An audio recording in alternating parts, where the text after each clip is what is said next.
আমরা এখানে কক্সবাজারে একটা মনোমুগ্ধকর পরিবেশ লক্ষ্য করছি এবং এটা খুবই সুন্দর একটা প্লেস। এটা সুগন্ধা প্লেস। এখানে সেন্ট জোসেফের ছেলেরা প্রায় 100-এর অধিক ছেলেরা আসছে এবং খুবই ভালো লাগছে যে কক্সবাজার সুগন্ধা প্লেস এত সুন্দর একটা সমুদ্র সৈকত এবং এখানে আশেপাশে হোটেল মোটেল অনেক কিছু গড়ে উঠছে এবং এখানে দেখছেন যে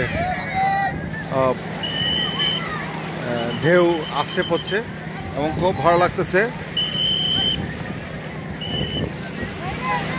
এবং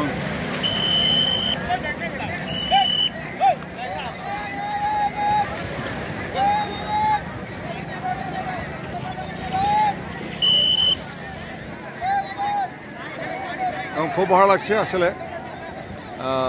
অনেক হাজার হাজার পর্যটক, আপনারা যদি একটু ভালো করে দেখেন অনেক হাজার হাজার পর্যটক। So it is very good and nice. Thank you very much. সবাইকে ধন্যবাদ এবং মহান স্রষ্টাকে আমি ধন্যবাদ জানাই যেহেতু এই ধরনের একটা সুন্দর পরিবেশ এখানে দিয়েছে। বরেন বালাজি।